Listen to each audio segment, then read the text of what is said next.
কি ধরনের গভর্নমেন্টের দিক থেকে কি কি জিনিস করা হলে, খুবই জেনারেল প্রশ্ন, যে এই যে পেনিট্রেশন অফ এই এটা একেবারে আরেক ফার্দার ডিপার হতে পারে মেট্রো থেকে বেরিয়ে।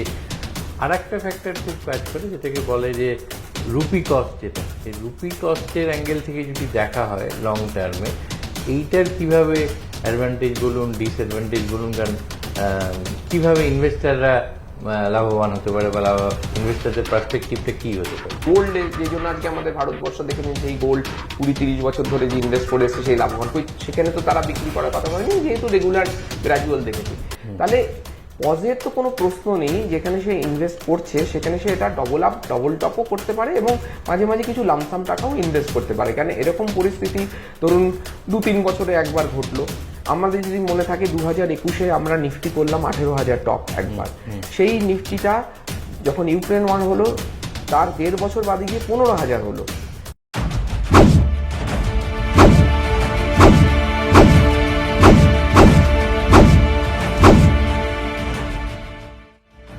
নমস্কার, headlines Kolkata, headlines business, daily hunt এবং জিও টিভিতে একযোগে সম্প্রচার হবে এই আগামী আমরা যে ইন্টারভিউটা নিতে চলেছি। আপনারা আগেও ওনাকে পেয়েছেন আমাদের মধ্যে, আমাদের অনুষ্ঠানে যোগ দিয়েছেন। অত্যন্ত অত্যন্ত পরিচিত মুখ, বিশেষ করে মার্কেট মিউচুয়াল ফান্ড সংক্রান্ত বিষয়ে কথা বলতে হলে সজল রায়, কর্ণধার অঞ্জলি ইনভেস্টমেন্ট। এর আগের ইন্টারভিউতে উনি যা সুচিন্তিত মতামত দিয়ে গেছিলেন, নিশ্চিত আপনারা সবাই তার থেকে উপকৃত হয়েছেন। কিন্তু আজকে যে পরিস্থিতিতে বসে আমরা এই আলোচনাটা করতে বসেছি, তার সেখানে কিন্তু মাথায় একটা দুর্যোগের যেটা মেঘ বলা যেতে পারে, যদিও আমাদের এখানে সরাসরি আসেনি, কিন্তু পরোক্ষভাবে তার প্রভাব আসতে বাধ্য। এই যে যখন এই যে জিওপলিটিক্যাল টেনশনস বা জিওপলিটিক্যাল আনরেজ যেগুলো হয় পশ্চিম এশিয়ায় বলুন, যে একটা বলা যেতে পারে মহারণ বা মহাসংগ্রাম শুরু হয়েছে, যেটা ধীরে ধীরে হয়তো ছড়িয়ে পড়ছে অন্যান্য দেশে। এর ফলে যে বাজারে যে একটা অস্থিরতা বা যাকে পরিভাষায় বলা হয় ভলাটিলিটি, সেইটা যখন আসে, সেক্ষেত্রে যারা মিউচুয়াল ফান্ডে সিপে ইনভেস্ট করেন এসআইপিতে, তারা আপনার কি মতামত যে তারা কি একটু পজ করবেন না কন্টিনিউ করে যাবেন সেই ইনভেস্টমেন্টগুলো নিয়ে, বা এই ভলাটিলিটির সময় কিভাবে তারা বিহেভ করলে সুবিধা, বা আপনার পরামর্শ কি হবে? আমার আগের যতগুলো ইন্টারভিউ আছে তাতে কিন্তু সবসময় আমি বলেছি সিপের নিয়ম হচ্ছে যে আমরা বেশি ইউনিট যখন কিনতে পারবো তাতেই লং রানে গিয়ে আমাদের সিপের সুবিধা হবে। তো আমরা যে পরিস্থিতির মধ্যে চলছি, যে জিও পলিটিক্যাল পরিস্থিতির মধ্যে দিয়ে রয়েছি, তো এরকম জিনিস কিন্তু আগেও ঘটেছে, এটা নতুন কিছু নয়। আমাদের ভারতবর্ষের সেন্সেক্স আমি বারবার বলেছি 1979 সালে 100 দিয়ে শুরু করে আজকে অ্যারাউন্ড 80,000 রয়েছে। তো এর মধ্যে কিন্তু অনেক ঘটনা ঘটেছে। আমরা আলোচনা করছি ভারতের ইনভেস্টমেন্ট নিয়ে। একদম। তো এরকম ঘটনা অনেক আগে ঘটেছে। আমাদের ভারতের কত যুদ্ধ দেখেছি এবং বিদেশের যুদ্ধ দেখেছি। কিছু 4-5 বছর আগেই আমরা রাশিয়ান ইউক্রেন ওয়ারও দেখেছি 2021-এর অক্টোবর থেকে, যেটা এখনো চলছে কিন্তু। এবং এই নতুন যে ঘটনাটা ঘটেছে লাস্ট ধরুন 2 সপ্তাহ ধরে চলছে, সেটাও একটা নতুন জিনিস। এবং এই জিওপলিটিক্যাল রিস্কের সময় যখন মার্কেটে কোনো ঘটনা ঘটে তখন কিন্তু মার্কেট পড়ে এবং কারেকশন হয়, এবং এই কারেকশনের জন্য আমরা বলি every crisis creates an opportunity. যদিও এটা দুঃখজনক ঘটনা, বিদেশে যুদ্ধ হচ্ছে এবং অনেক ক্ষয়ক্ষতি হচ্ছে, কিন্তু যারা ইনভেস্ট করছে তারা কিন্তু সবসময় চায় যে তাদের ইউনিট যেটা পারচেস করছে সেটা যেন কমে হয়, এবং সেই জন্যই তারা সিপটা করছে। তাহলে পজের তো কোনো পরিস্থিতিই নেই, সেখানে আপনি কিন্তু সিপটাকে ডবল আপ টপ আপও করতে পারেন। মানে সেই সময় মানে আপনি যখন নিচে কোনো ইউনিট কিনবেন তখনই আপনি 5-10-15 বছর যে হরাইজনের জন্য আপনি করছেন তাতে আপনি লাভবান হবেন। তাহলে পজের তো কোনো প্রশ্ন নেই, যেখানে সে ইনভেস্ট করছে সেখানে সে এটা ডবল আপ ডবল টপও করতে পারে এবং মাঝে মাঝে কিছু লামসাম টাকাও ইনভেস্ট করতে পারে। কারণ এরকম পরিস্থিতি ধরুন 2-3 বছরে একবার ঘটলো। আমাদের যদি মনে থাকে 2021-এ আমরা নিফটি করলাম 18,000 টপ একবার। সেই নিফটিটা যখন ইউক্রেন ওয়ার হলো তার 1.5 বছর বাদে গিয়ে 15,000 হলো। ইউক্রেন ওয়ার কিন্তু চলছে, কিন্তু 2023-এর মার্চের 15,000-এর নিফটি 2026-এর সেপ্টেম্বরে 26,000 চলে গেল। তাহলে ওই 1.5 বছর যখন খারাপ গেল, যারা ইনভেস্ট করেছিল তার আগের 2 বছর ধরে কি সেই বছর ধরে, তারা কিন্তু 26-এ কিন্তু অনেক লাভবান হলো এবং তাদের সিপ চলছে। It's a long term journey.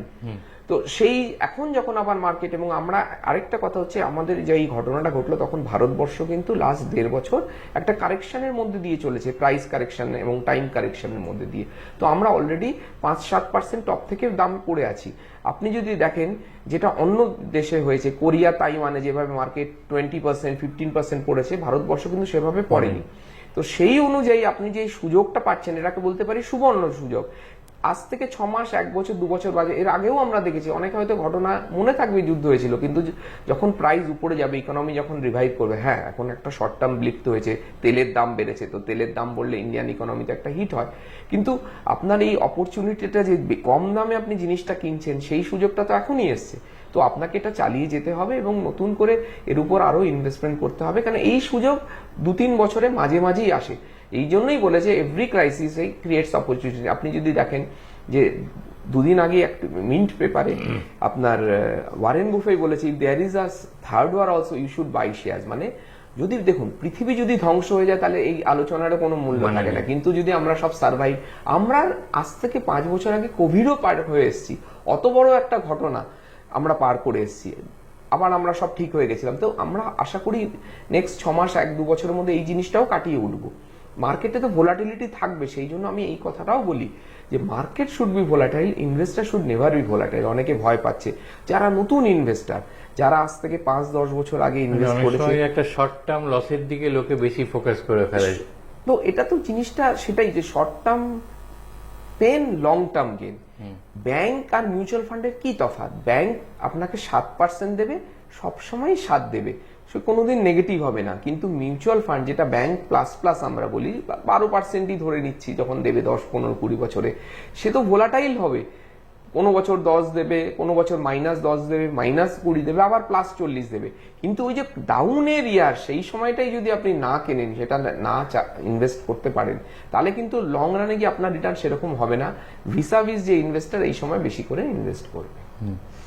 এই যে ধরুন আপনি যে কথাগুলো বললেন খুব সুন্দরভাবেই ব্যাখ্যা করেছেন। তার মানে একদিক থেকে দেখতে গেলে ভোলাটিলিটিটা মার্কেটের জন্য, মানে যারা ইনভেস্টার তাদের পার্সপেক্টিভ থেকে ভালো, কারণ একটা অপরচুনিটি এনে দিচ্ছে লং টার্মে গেইন করার জন্য।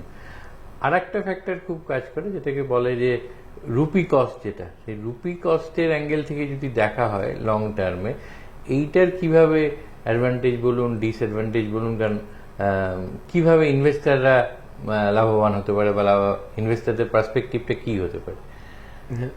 রুপি কস্ট অ্যাভারেজিং এর কথা করে বলছি, তো সিপের অঙ্কটাই হচ্ছে, ধরুন আপনি একটা জিনিস 17 টাকায় কিনছেন, তারপরে 16 টাকায়, 15 টাকায়, মাঝখানে আবার কিন্তু হয়তো আপনি 18, 19, 20-তেও কিনেছেন, সেটা যখন আবার নিচে পড়ছে, তো আপনার রুপি কস্ট অ্যাভারেজিং এ কি হচ্ছে, আপনি ইউনিটস করছে, এই সময় এটাই অ্যাভারেজিং যখন আবার গিয়ে এটাই আপনি 28 কি 29-এ বিক্রি করবেন কি কখন আপনি দেখবেন, তখন কিন্তু আপনার প্রফিটটা অনেক বেশি দেখাবে।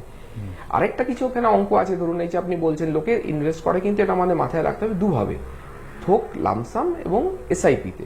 তো যখন আমি লামসাম ইনভেস্ট করছি তখন কিন্তু আমি দেখছি শর্ট টার্মে হয়তো ভ্যালুয়েশনটা মাইনাস হয়েছে, সিপও মাইনাস হয়, কিন্তু আবার যখন মার্কেট হতে লামসামটা পুরো একসাথে উঠতে হবে সেই নামে, কিন্তু সিপ কি হচ্ছে আপনার নিচে অ্যাভারেজিং করে ওর অ্যাভারেজ কস্ট প্রাইসটাকে কিন্তু নিচে নামিয়ে ঠিক। তো দিস ইজ দ্য টাইম, আপনি যে কোনো জায়গায় লেখা পড়বেন, এবং এটা কিন্তু ফার্স্ট টাইম না, দিস হ্যাজ হ্যাপেন্ড। আমাদের মনে রাখতে হবে, আমরা যখন প্রথম দিকে মিউচুয়াল ফান্ড করতাম 2000 সালে, তখন আমাদের পাস্ট ট্র্যাক রেকর্ড বলতে কিছু ছিল না, তখন একজনই ছিল US 64 আমরা জানতাম মিউচুয়াল ফান্ড। আজকে কিন্তু দাঁড়িয়ে আমরা 25-30 বছরের ইতিহাস মিউচুয়াল ফান্ডের আমরা আমাদের ইনভেস্টারদের, ক্লায়েন্টদের দেখাতে পারি, তার ডাটা দেখাতে পারি যে কিভাবে মার্কেট কখনো খারাপ পড়েছে, কখনো 2 বছর, কখনো 4 বছর, কখনো 1 বছর। রিসেন্ট ইনভেস্টার যারা মার্কেটে এসছে কোভিডের পরে, তারা কিন্তু কখনো 3, 4, 5 বছর দেখেনি খারাপ, যেটা আমরা 2000 সালে দেখেছি, 2008 থেকে 13 দেখেছি, মাঝখানে হয়তো 1 বছর উঠেছে, কিন্তু ওই সময় যারা ইনভেস্ট করেছে তারা কিন্তু খুবই লাভবান হয়েছে। তাহলে সেই জন্য আমাদের এই আলোচনাটা খুবই দরকারি হচ্ছে যারা নতুন ইনভেস্টার, যারা এই লাস্ট 3-4 বছর এসছে। আমরা যখন 2021-এর ইনভেস্টারের আমরা পোর্টফোলিও দিচ্ছি, এই মার্কেট ডাউনেও তাদের এক্সআইআর কিন্তু ভালো রয়েছে, কিন্তু যারা 2023, 24, 25-এ এসছে তাদের রিটার্ন হয়তো তারা খারাপ দেখছে। কিন্তু আমরা তো প্রথম দিনই বুঝিয়ে দিই যে এই জার্নিটা মিনিমাম 5, 10, 15, 20 বছরের, এবং এর রিটার্নটা প্রথম 3 বছর নেগেটিভও থাকতে পারে। আমি এটাও বলেছি আগে, আমি এমনও দেখেছি কাউ প্রথম 3 বছরের রিটার্ন পজিটিভ, কখনো দেখেছি প্রথম 3 বছরের নেগেটিভ, কিন্তু এখানে একটা ম্যাথস আছে। Mutual fund is there are different maths in mutual fund. প্রথম 3 বছর যার সিপ দেখা যাচ্ছে নেগেটিভ আর প্রথম 3 বছর যার পজিটিভ, 10 বছর বাদে গিয়ে দেখা গেছে দুজনের রিটার্ন যদি একই ফান্ডেও ইনভেস্ট করা হয়, প্রথম 3 বছর নেগেটিভ, তার রিটার্ন কিন্তু সবসময় বেশি হয়। আর এটা আমরা ডিফারেন্ট হরাইজনে শুরু করি। কেন? সে তখন বেশি ইউনিটস কিনেছে। প্রথম 3 বছর যদি কেউ পজিটিভ দেখে, সে রিটার্নটা পজিটিভ দেখছে, বাট ওর ইউনিটস কিন্তু বেশি আসছে না। তার মানে amount of investment and amount market ভ্যালুর যে ডিফারেন্স সেটা কম। কিন্তু যদি সে নেগেটিভ দেখছে, লং রানে গিয়ে দুটোর ডিফারেন্স কিন্তু বেড়ে যায়, সেখানে তার রিটার্নটা অনেক বেড়ে যায়। তো there is maths in mutual fund. যেমন একটা অঙ্ক আমি বোঝাচ্ছি, ম্যাথসের পেছনে is backed by a logic, sound logic, এবং দিস আর ডাটা ব্যাক। ধরুন আমি একটা এক্সাম্পল, এটা কেউ ভেবে দেখে না। ধরুন আপনি 2023-এ লামসাম ইনভেস্ট করেছেন একটা ফান্ডে, 2023-এই সেই ফান্ডেই আপনি এসআইপি করেছেন। আজকে আপনি যদি দেখেন 2023-এর লামসাম, আমরা তো বলি সিপ ভালো, 2023-এর ইনভেস্টমেন্টের market return is more than 2023-এর সিপ। কেন বলুন তো? এটা কেউ ভেবে দেখে না। 2023-এ ধরুন আপনি 16 টাকায় ঢুকেছিলেন, আমি অঙ্ক দিয়ে বোঝাচ্ছি। আজকে মার্কেট 28 গিয়ে এখন 24, তাহলে 16টা 24 প্রফিটে আছে একটা জিনিস। যে সিপ করেছে সে 16 থেকে শুরু করে কিনতে কিনতে 28 অব্দি তার ইউনিটস গেছিল, এখন আবার 20, তাহলে যেটা 27-28-এ কিনেছিল সেটা কিন্তু 24, তাই জন্য ওভারঅল রিটার্ন তার নেগেটিভ। কিন্তু যখন এটা 5-10 বছরে যাবে, এর রিটার্ন কিন্তু লামসামের থেকে বেশি হবে। তার জন্য আপনাকে সময়টা দিতে হবে। তার মানে there is maths in, nothing about fund manager, advisor. It is your goal, your long term return, আর আপনি কতদিন ধরে ইনভেস্ট করছেন। এবং এই যে ডাউনে, আপনি যে একটা 10 বছরের হরাইজনে কতগুলো বছর আপনি ডাউনে কিনেছেন, তার উপরেই কিন্তু আপনার 8-10 বছর বাদে গিয়ে অঙ্কটা দেখাবে যে আপনি কত রিটার্ন পেলেন। আমরা কিন্তু সেই ভাবে না, আমরা ভাবি ফান্ড ভালো ভেলো না, অ্যাডভাইজার কি আমায় ভালো ফান্ড দিল না, আমি কি বেরিয়ে যাব। কিন্তু প্রথম দিন থেকে যদি আপনি এই উপলব্ধি, এবং নিজেকে অ্যানালিসিস করতে হবে এই জিনিসগুলো, ফান্ড যে কিরকম ভাবে রিটার্নটা হচ্ছে, কি অঙ্ক। So there is maths in mutual fund. একটা মানে যে কোনো ম্যানেজমেন্ট ইনস্টিটিউটে বলা হয় যে বড় বড় যেগুলো, তার সেখানে ওই প্রথমেই বলা হয় যে কি কি ভুলগুলো করবেন না, মানে ডোন্টসটাকে আগে পরিচিত করানো হয় স্টুডেন্টদের ক্ষেত্রে। আমি সেই নিয়মটা মেনেই বা সেই ফিলোসফি মেনে এবার আপনাকে জানতে চাইবো যে এই যখন ভোলাটিল, আপনি অনেকগুলোর উল্লেখ অলরেডি করেছেন, তাও specifically what are the most common mistakes যেটা ইনভেস্টাররা করে এই সময়, এবং যেটাকে অ্যাভয়েড করা উচিত, কিভাবে অ্যাভয়েড করা উচিত? দেখুন, প্রথম যে মিস্টেকটা ইনভেস্টার করে মিউচুয়াল ফান্ডে বলি, সেটা এই পরিপ্রেক্ষিত নয়, যেটা হচ্ছে রিসেন্সি বায়াস। লাস্ট কোন ফান্ডগুলো ভালো চলেছে সেইগুলোই করতে চায়। কিন্তু আমরা ডাটা দিয়ে আমার ইনভেস্টারদের দেখিয়েছি, সেটা এটা পাওয়া যায় যে লাস্ট 3 বছরের যে ভালো ফান্ড, সে হতে পারে পরের 3 বছর একদমই ল্যাগার্ড। তার অনেক উদাহরণ রয়েছে। আর গত 3 বছর যে ফান্ডটা হয়তো খারাপ করেছি, চলেনি, cycle, because there cycle change হয়, there will be cycle within cycles. বড় বড় ডিকেডিয়াল সাইকেলের মধ্যে ছোট ছোট সাইকেল হয়। কখনো কোনো ফান্ড ম্যানেজার চলে, কখনো গ্রোথ চলে, কখনো ভ্যালু চলে, কখনো মোমেন্টাম চলে। তো সেই জন্য গত 3-4 বছর যে ফান্ডটা ভালো করেছে, হতে পারে পরের 3 বছর সে ভালো করলো না। সেই জন্য আমাদের উচিত হচ্ছে যে ফান্ড হাউসের ফিলসফি ভালো, লং টার্ম রিটার্ন অ্যানালিসিস ভালো, সেইগুলো দেখেই আমরা ইনভেস্ট করি। তো প্রথম ভুল সেইখানে ইনভেস্টার করে রিসেন্সি বায়াসে করলো। কেন? তাতে কি হলো, এখানেও একটা অঙ্ক আছে। ধরুন যে ফান্ডটা সব থেকে ভালো চলছে, আপনি তাতে ইনভেস্ট শুরু করলে, লামসাম হোক কি এসআইপির মাধ্যমে হলো, ফান্ডটা যখন কারেকশন হয়, তারও তো একটা ব্যাড ফেজ আসবে, তখন তার ফলটা বেশি হয়, রাদার দেন যে ফান্ডটা মাঝখানে রয়েছে অনেক 20-30টা ফান্ডে, তার ফলটা কিন্তু কম হয়। এখানেও কিন্তু ম্যাথস আছে।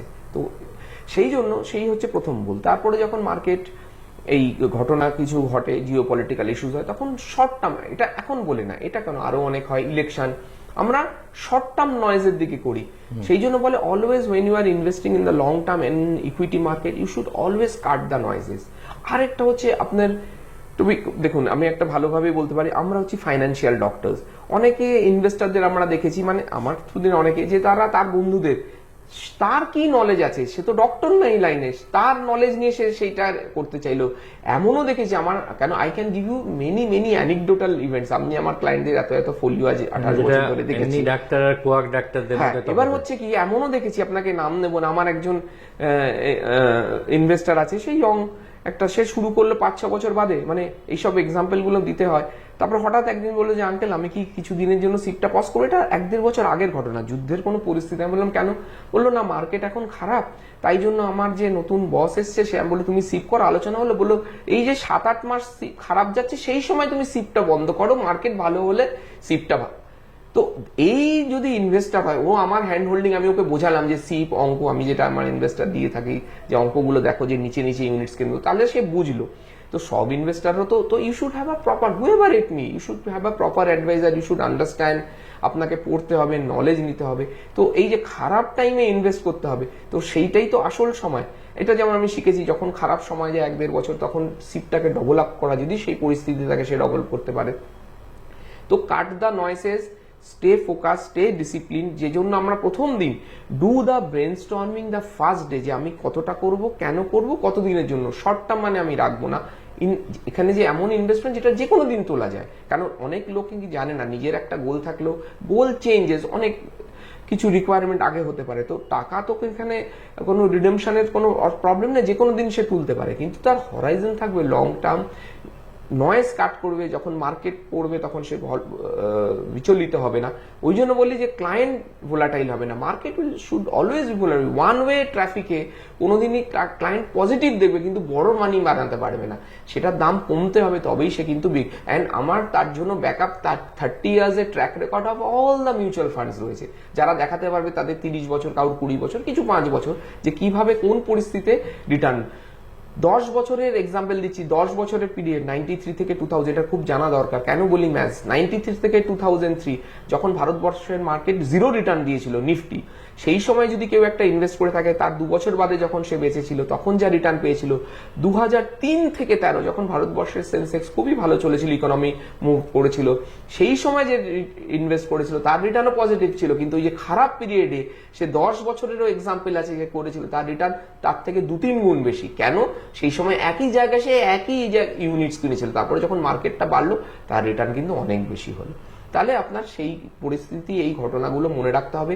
আর এখন আমি দেখেছি আরেকটা খুব, যেটা ক্লায়েন্টদের শর্ট টার্ম মেমারি, 2020 ক্লায়েন্টও 21 থেকে 23-এর যে ইউক্রেন ওয়ারের সময় মার্কেট খারাপ গেছিল, কি নিফটি 18, সেই ঘটনাও সে ভুলে গেছে, বললো না এরকম ঘটনা তো আগে ঘটেছিল কি 4-5 বছর মানে। তার মানে কি আপনাকে পাস্ট ট্র্যাক রেকর্ড, এই ঘটনাও হতে পারে আজ থেকে 4 বছর বাদে লোক মার্কেট যুদ্ধের কথা মনে থাকবে, কিন্তু মার্কেটের প্যাটার্ন, কিভাবে ন্যাভ মুভমেন্ট হয়েছিল সেগুলো সে ভুলে যাবে।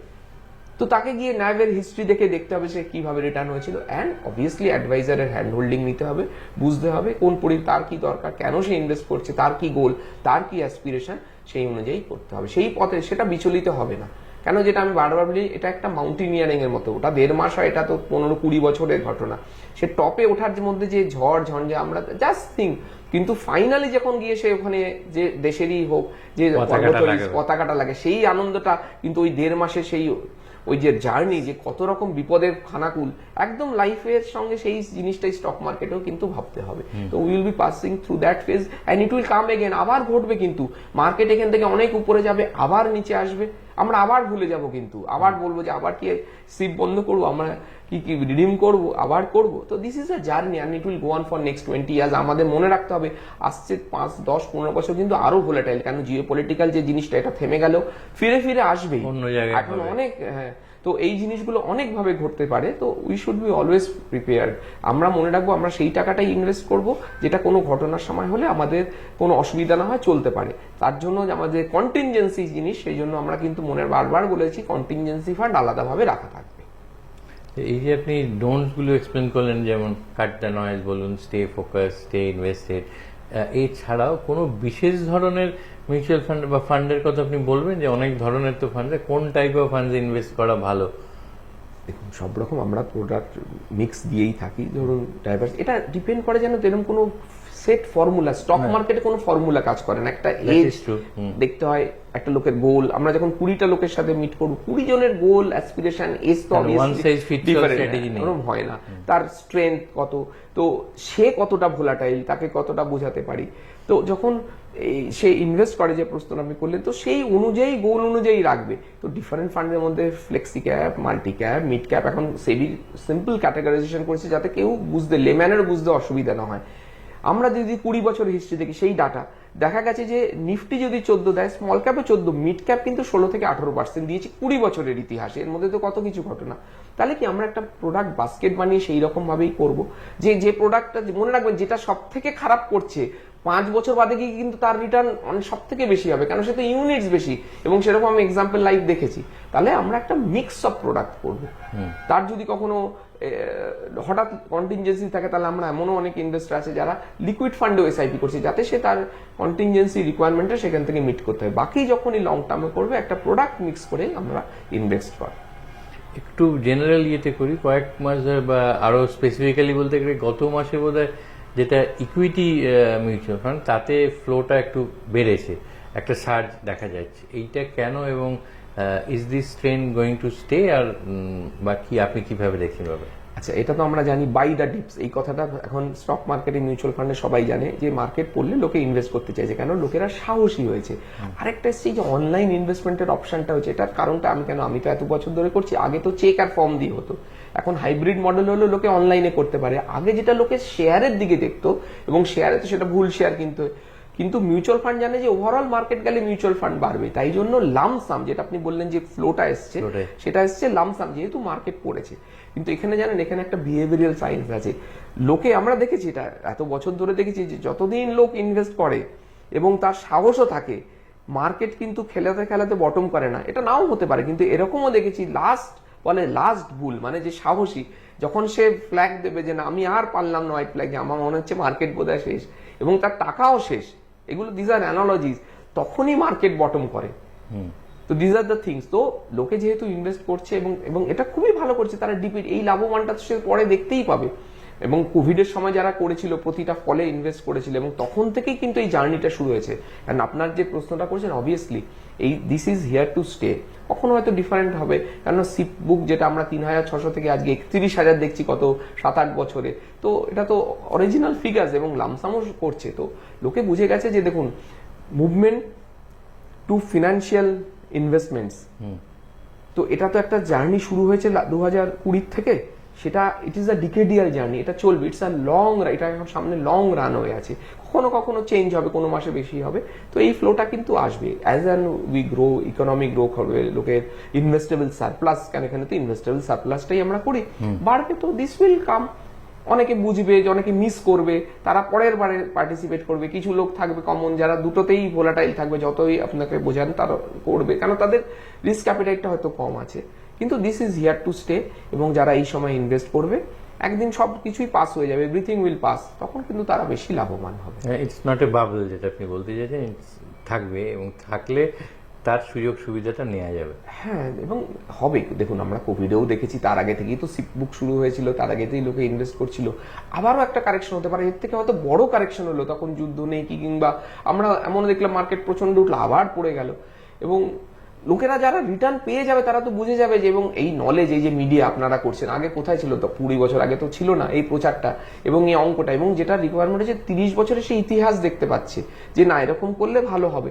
এই জন্য যত ইন্ডিয়া গ্রো করবে ততই আসবে, কখনো ফ্লোটা একটু বাড়বে কমবে, but is here to stay. এবং আমাদের যে, আপনারা তো এই ফিগারটা জানেন, এফআইএসরা যে লাস্ট 3-4 বছর ধরে এত বিক্রি করেছে, তার সত্ত্বেও আমরা ডিআইজরা এত তার বদলে ইনভেস্ট করেছি বলেই মার্কেটটা সাপোর্ট আছে, এবং অত বড় কারেকশন হয়নি। কিন্তু সেটা নট নেসেসারি যে সেটা হবে না। মার্কেট যদি কারেক্ট হওয়ার থাকে, কেউ আছে তখন পড়বেই, তো that will happen, that will again happen. This is a journey, এটা আজকের না, এটাই আমি বোঝাতে চাই, এটা নতুন কিছু না, এটা 1979 সাল থেকে চলে এসেছে, এবং পৃথিবীময় এটা প্রচুর বছর চলেছে। কিন্তু ভারতবর্ষ নেক্সট 10-15-20 বছর আমার মনে হয় একটা গোল্ডেন পিরিয়ডের মধ্যে দিয়ে যাবে, তাতে আপস অ্যান্ড ডাউন থাকবে, ইকোনমি খারাপ হবে, তেলের দাম বাড়বে কমবে। This has happened, it is nothing new, it has happened in the past. Different ওয়েতে আসছে, cycles will be different, fund managers will be different, investors will, but mutual fund যেটা জার্নি আজ 30 বছর ধরে শুরু করে 10 টাকাটা আজকে 4000, তার মধ্যে তো কত লোক ছিল, বেরিয়ে গেছে, ফান্ড ম্যানেজার চেঞ্জ হয়েছে, but the cycle goes and on and on and on.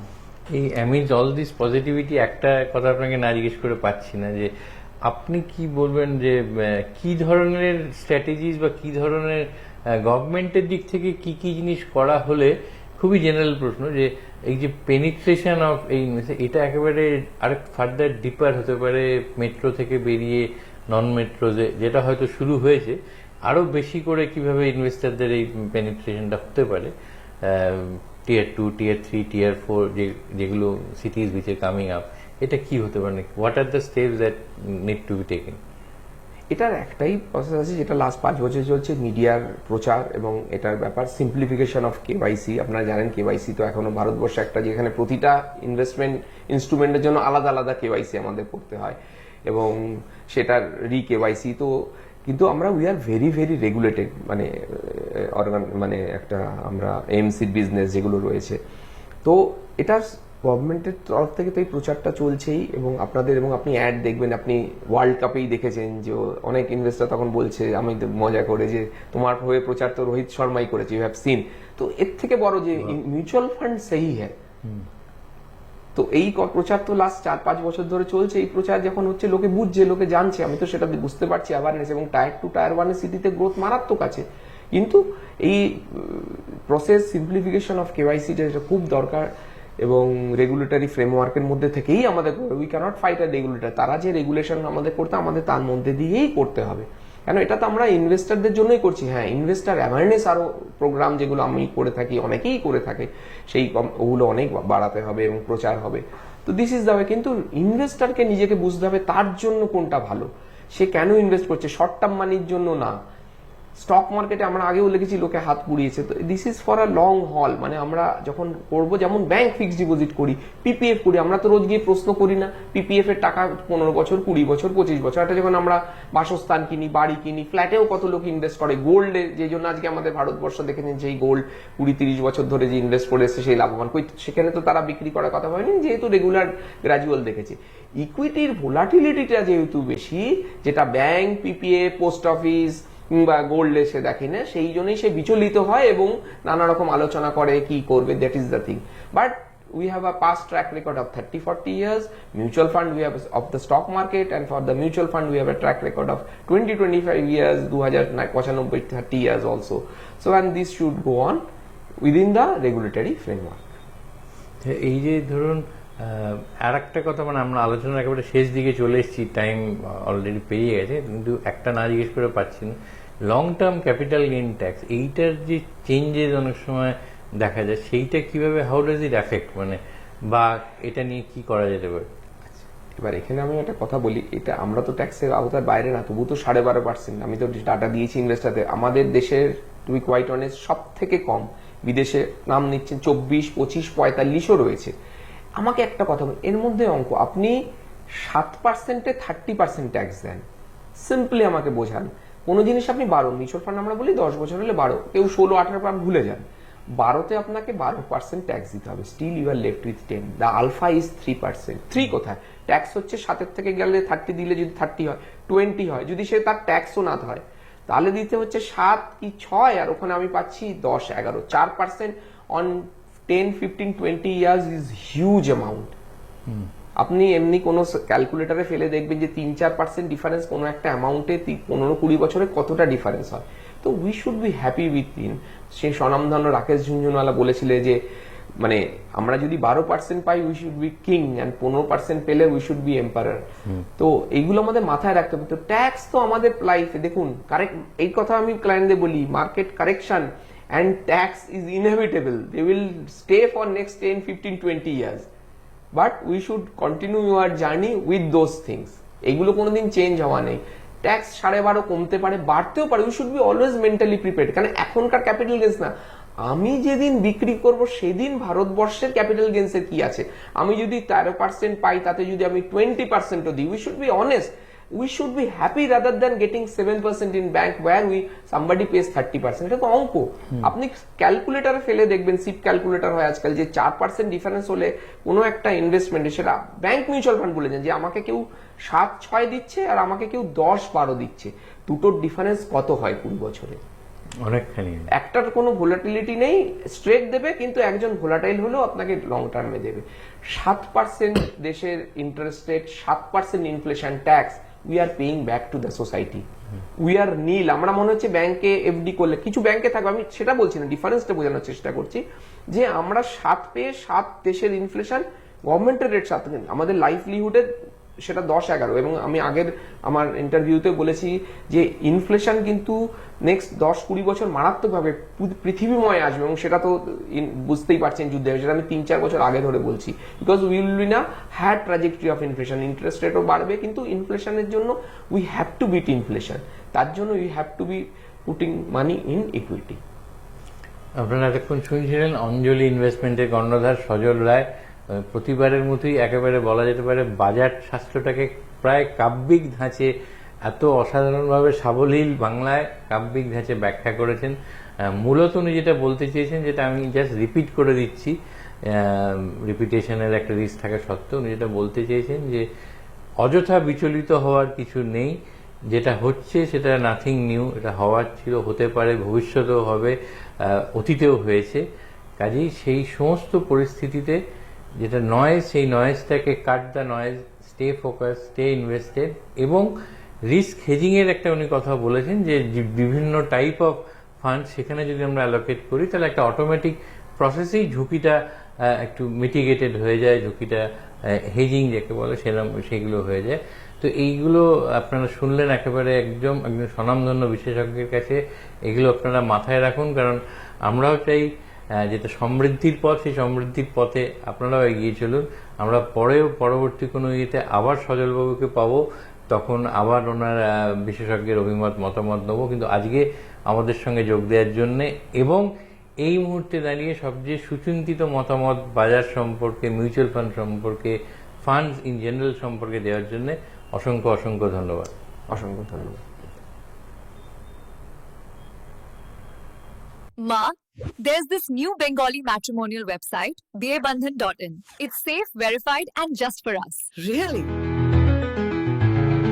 देर न करें, आज ही रजिस्टर करें।